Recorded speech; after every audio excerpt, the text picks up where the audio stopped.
皆さん、アニメは好きですか？漫画は好きですか？もしかして日本の小説が好き？日本に旅行がしたい？日本人の友達が欲しい？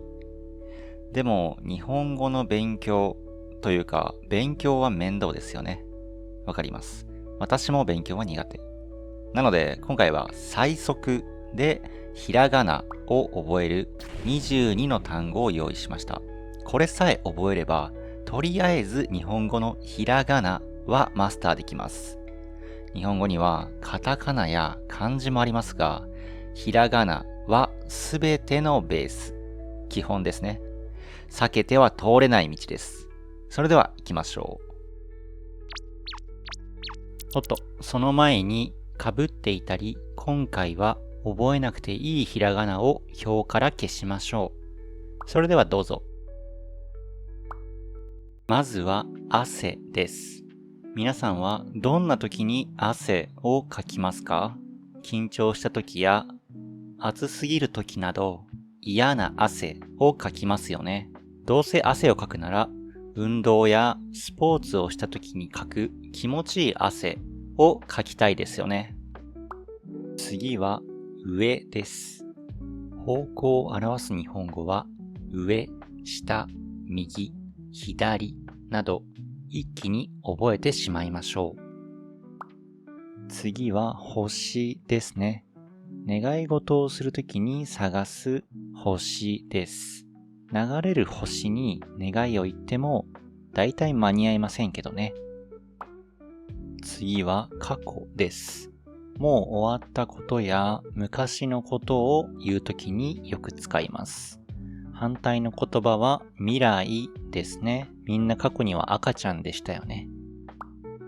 次は楽です。ストレスがなくてリラックスしていることですね。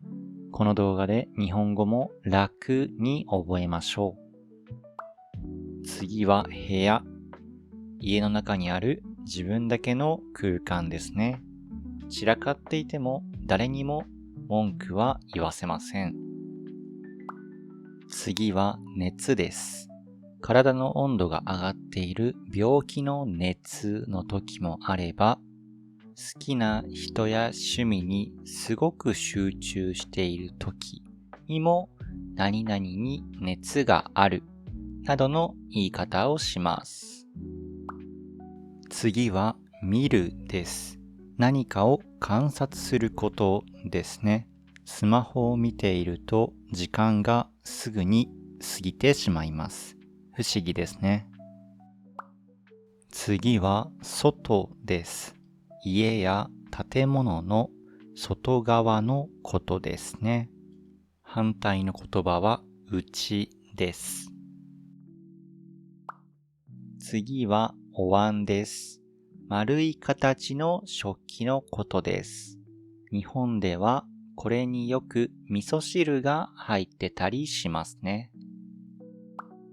次は今です。この瞬間、この時のことですね。時間を聞くときに今何時というフレーズをよく使います。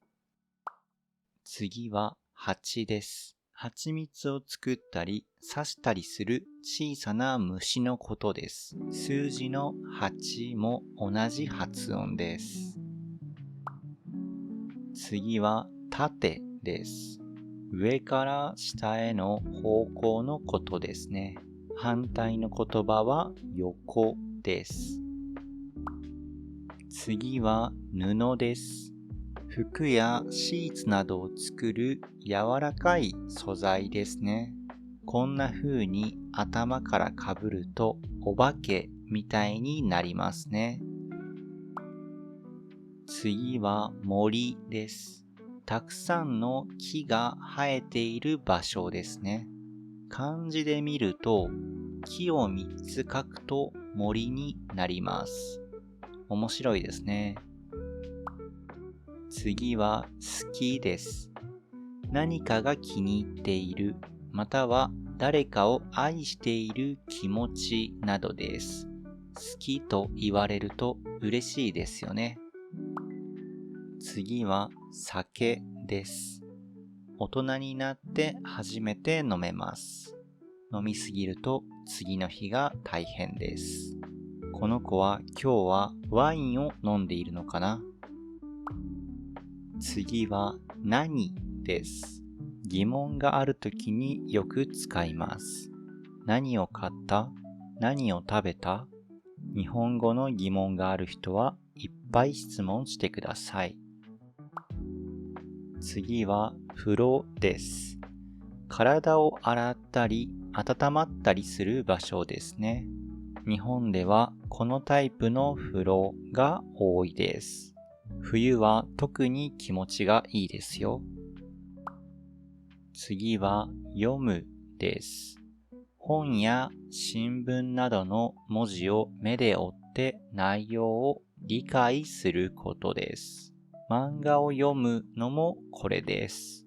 日本の漫画は日本語で読めたらもっと面白いかもしれません。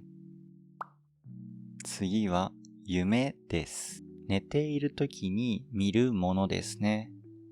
または将来叶えたい目標を言う時にも使います。この子はいっぱいお肉を食べる夢を見ていますね。最後にヒレです。魚が泳ぐ時に使う体の一部分ですね。人にもヒレがあったら泳ぐのが早くなりそうですね。いかがだったでしょうか？できるだけ重要な単語を使ったつもりです。しかし今回一つだけ使っていないひらがながあることに気づきましたか？それはおです。このおというひらがなは単語の中ではなくて基本的には文章の中で使います。汗をかくだったり夢を見るだったり基本的には助詞の使い方をするひらがなだと覚えておけばいいでしょう。最後に復習をしてお別れしましょう。汗、上、星、過去、楽、部屋、熱、見る、外、お椀、今、8、縦、布、森、好き、酒、何、風呂、読む、夢、ひれ。この動画を何回も見てひらがなを最速でマスターしてしまいましょう。それでは次回の動画でお会いしましょう。バイバイ。